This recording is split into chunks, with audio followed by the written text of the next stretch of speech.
साथियों नमस्कार। इस समय तिहाड़ जेल गेट नंबर 4 के बाहर मौजूद हूँ। जैसा कि पता चला कि जेल में अरविंद केजरीवाल जी को भेजा जा रहा है।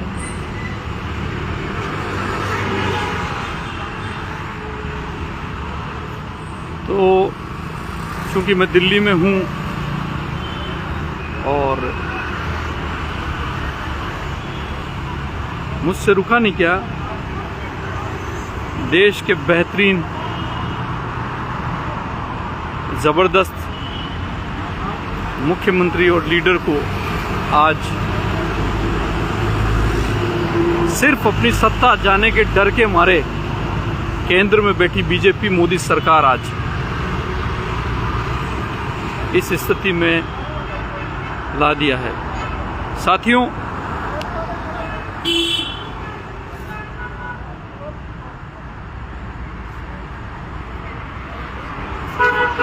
नमस्कार साथियों, जैसा कि मैं आपको बता ही रहा था, चालू है ना। जैसा कि मैं आपको बता रहा हूं साथियों,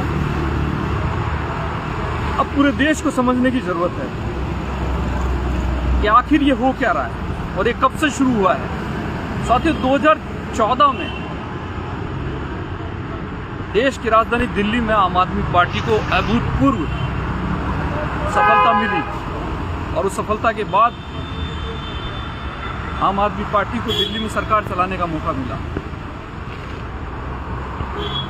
उधर दूसरी ओर बीजेपी सरकार में आ गई। मगर आप देखिए 2015 में बीजेपी के सरकार बनाने के बावजूद भी दिल्ली जैसी जगह में आम आदमी पार्टी को अरविंद केजरीवाल के नेतृत्व में 70 में से 67 सीटें मिली। वहां बीजेपी ने कोई कसर नहीं छोड़ी आम आदमी पार्टी को खत्म करने की या रोकने की। आप याद करिए, उस समय आम आदमी पार्टी के या अन्ना आंदोलन के कई साथियों को तोड़ने की कोशिश करी उस समय। उसमें से एक बड़ा नाम किरण बेदी था, जिसको बीजेपी ने अपने मोहरे के रूप में इस्तेमाल किया था, उनको सीएम कैंडिडेट का ख्वाब दिखाकर। साथियों, जैसा कि रिजल्ट के बाद 70 में से 67 सीटें आम आदमी पार्टी ने प्राप्त करी और मात्र 3 सीटों पर भारतीय जनता पार्टी से मिली। किरण बेदी जी को जैसा कि कमिटमेंट दी थी, उस कमिटमेंट के आधार पर अब वो कुछ ना बोले, इसलिए उनको एक जिम्मेदारी दे दी। साथियों, अब दिल्ली सरकार का काम चालू हुआ 50 दिन के टेलर के बाद, और अगले 5 सालों में पूरे हिंदुस्तान नहीं विश्व के अंदर दिल्ली के कामों की चर्चा पहुंच गई, जिसमें वो तमाम काम हैं जिन कामों को आप कई बार सुन चुके हो। शिक्षा, स्वास्थ्य, भ्रष्टाचार के खिलाफ सारे महकमों के अंदर। लेकिन आपको याद दिला दूं, उस समय भी इन्होंने एसीबी बनाई, उस एसीबी को छीन ली। ये दिल्ली से भ्रष्टाचार खत्म करना ही नहीं चाहती बीजेपी, इसलिए इन्होंने एसीबी छीन ली। हर काम में एलजी लगा दिया, एलजी के माध्यम से हर काम में रोड़े अटकाना चालू किया। लेकिन उसके बावजूद भी दिल्ली का समर्थन अरविंद केजरीवाल के साथ बना रहा। साथियों,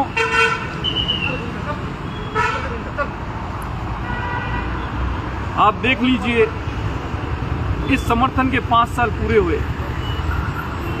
इसके बाद दोबारा से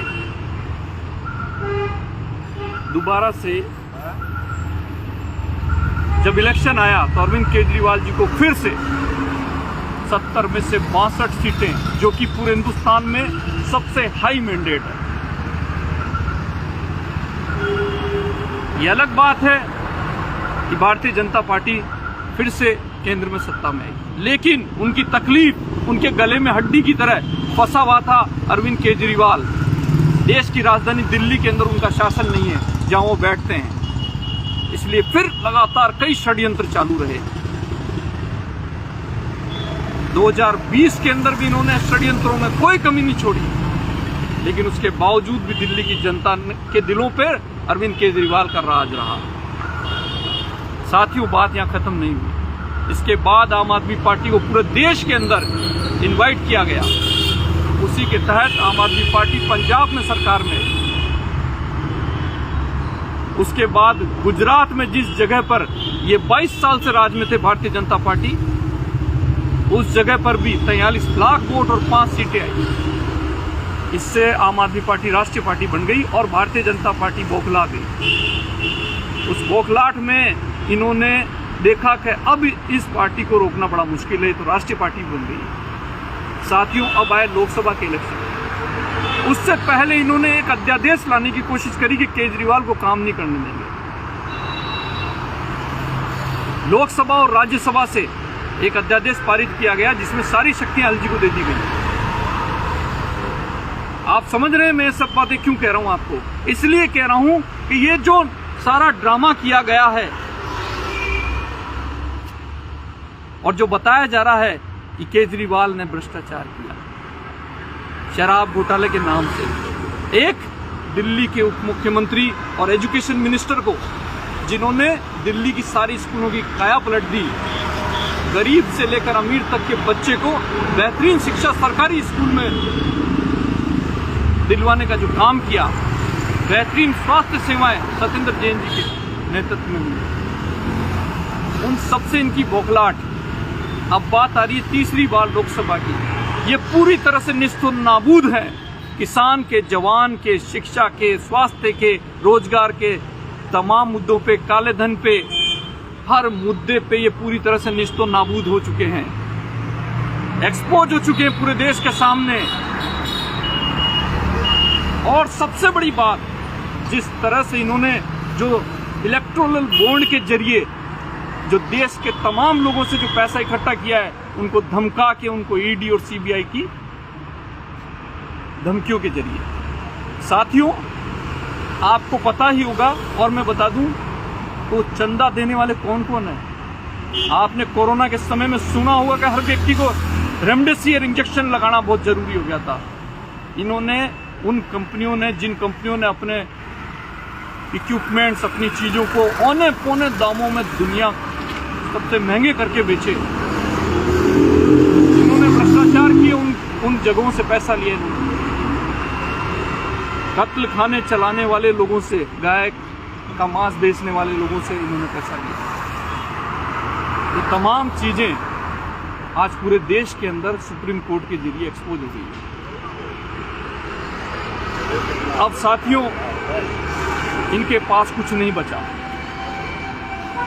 सिर्फ आरोप लगाकर, अपनी शक्तियों का दुरुपयोग कर जेल में उन नेताओं को जो दिलों में लोगों के राज कर रहे हैं। लेकिन आज मैं इस लाइव के माध्यम से आप सब लोगों को बताना चाहता हूं, आप इसे शेयर करें ज्यादा से ज्यादा लोगों तक, कि अरविंद केजरीवाल जी कई करोड़ों लोगों तक पहुंच गए इनकी इस हरकत से। और हर जबान पे एक ही नाम है, केजरीवाल जैसे व्यक्ति को इन्होंने जेल में डालकर ये साबित कर दिया है कि ये बेईमान है, भ्रष्टाचारी है, जो केजरीवाल की ईमानदारी से डरते हैं। इस बात के लिए आप सोचिए, 2013-14 से हमने जिस पार्टी को निस्तो नाबूद किया था, कांग्रेस को, वो भी आज अरविंद केजरीवाल के पक्ष में खड़ी हुई है। और देश की 25 और पार्टियां हैं जिन्होंने अरविंद केजरीवाल के साथ अपना समर्थन शुरू किया है। साथियों, ये सब इसलिए हो रहा है क्योंकि देश में तानाशाही का माहौल है। जनता 400 की बात करने वालों को 40 सीट देने के लिए तैयार नहीं है। ये मैं आप लोगों को आज बता रहा हूं इस लाइव के माध्यम से। इतनी बुरी हालात है, इसलिए इनको ये एक्शन लेना पड़ रहा है कि तमाम पार्टियों के नेताओं के अंदर ये भय व्याप्त हो जाए कि ईमानदार केजरीवाल को हम ईडी के जरिए जेल में डाल सकते हैं, तो तुम लोग क्या हो। तो साथियों, आज इस भय के माहौल में मालिक जनता है, जनता जनार्दन है।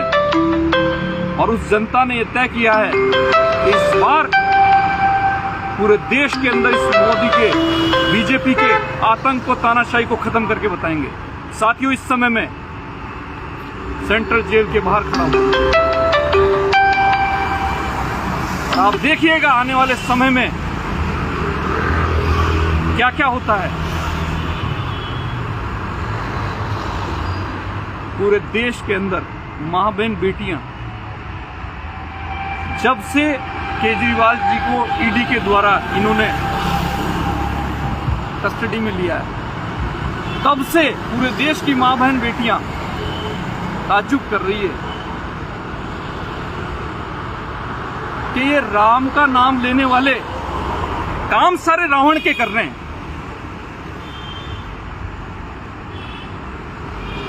इसलिए इनका जाना तय है। साथियों, मैं इस लाइव के माध्यम से आपको बताना चाहता हूं,